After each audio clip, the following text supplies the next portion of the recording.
Okay, this is part 2 of the vintage IBM laptop from auction. I was able to get the battery out of the machine. Luckily, one minor casualty. The release tab back here broke off. Oops, sorry about that. That's actually it's sitting on the table right here. And this table I also got from auction. Paid $5 for it. Figured couldn't really go wrong for a nice little table, nice little hall table. Anyways, that's not what this video is about. The video is about the laptop. So in good UXW bill form, we're going to put power to this machine and we're going to do a smoke test. We're going to see what happens, and it's going to be completely on this video and completely unedited. I may pause the video at a few points, but we're going to attempt to put power to this machine and see what happens. I really got nothing to lose. I'm into it for under $30. Like I said in the previous video, it might be something rare, unknown, who knows, something that someone could be needing parts for, or hard to come by parts. I'm not going to throw away the battery because somebody could rebuild this battery if they truly wanted to. There's not too much corrosion on there, so I'm not too worried about the actual machine itself. The worst of it was right here on the actual pull tab.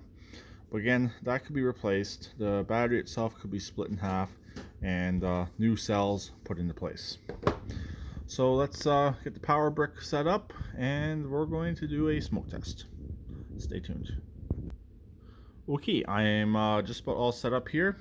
I got my live cord, my brick, and stick this between my knees and smoke test. Maybe. There we go. Put this back on anything that's not necessarily flammable. Let's make an attempt here. So I have no idea how to. Oh, screen just lit up. I hear what sounds like a hard drive. Let's pop out this disk. There. Don't seem to have anything on the screen. Oh, there we go. I believe, as I said, it calls passive matrix, I believe. Oh, there's the hard drive. Oh boy. The memory test is okay. So we're gonna see if this will boot into anything, really. That definitely did not sound healthy. Oh, the hard drive's trying to restart again. I would assume the hard drive is no good in this machine. That would be my guess. I remember some of my old computer tricks from the day, but I don't have a machine to make a boot disk off of. So there's not really much I can do with this. I can just basically play around, see if I can get the hard drive to maybe show some life. It kind of, every once in a while it sounds a little bit different, but the hard drive is restarting and restarting, so most likely the hard drive is bad, but the screen appears to be fine. Let's see if we can brighten up. Oh, okay, there we go. Brighten up a little bit.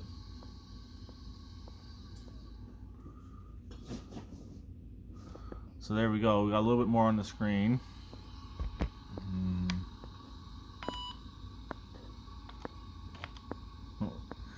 Okay, so we got a little bit farther on here. 1981. Wow. Like I said, any information anyone can tell me on this laptop would be greatly appreciated. I found one on eBay that's kind of similar, but it could be newer, and they want a lot for it. This machine will be going up for sale. Let's gotta figure out what it's worth, because the screen's good. Clearly the motherboard is good, because it's trying to boot the hard drive continuously. The hard drive definitely does not sound healthy. So that's obvious for these old machines. The hard drives are the first to go, and especially from sitting. Who knows how long this machine's been sitting. It's not overly yellowed, so it's been in the bag, it's been in the closet probably, who knows how long. Nothing seems to be getting hot. The power brick is not getting hot. I took the battery out to be safe before attempting to turn it on. Screen looks good to me. The flickering is just on the camera, not in real life. But I guess I'm going to conclude this video. I'm going to see if I can figure out anything else about this machine. This video will be posted immediately. And see if I can get anything else out of this machine. Maybe put that disc back in. That could be a boot disc. I truly don't know. I don't even know if I have a boot disc anymore for Windows 95 or Windows 98. I got CDs, but this machine doesn't have a CD-ROM. It just has the 3¼ inch floppy.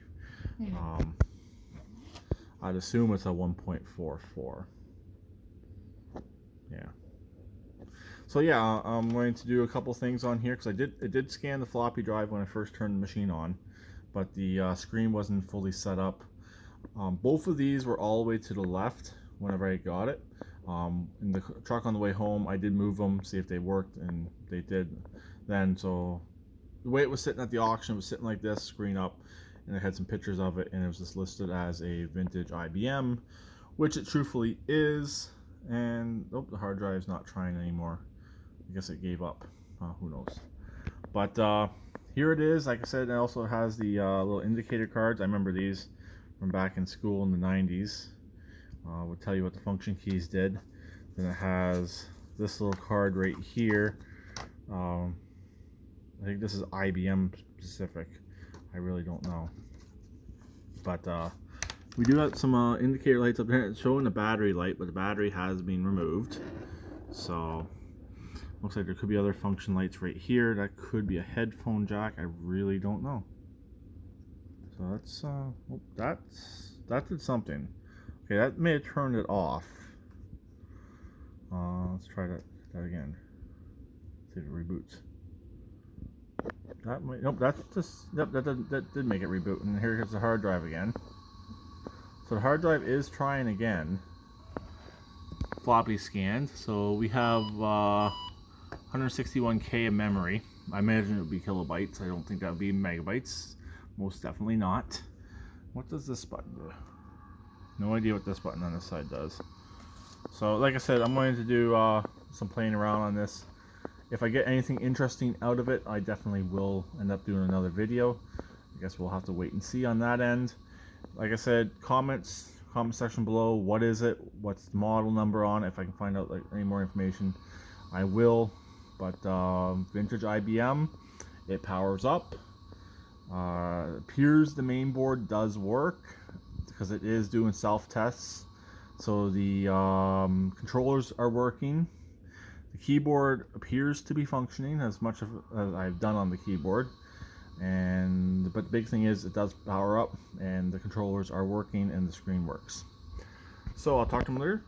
Please keep it redneck like always, and please remember to comment and stay tuned for some more electronics. One is probably going to end up getting smashed after I take the hard drive out, but the other one may be worth a few bucks, or just have it around for who knows what. Bye for now.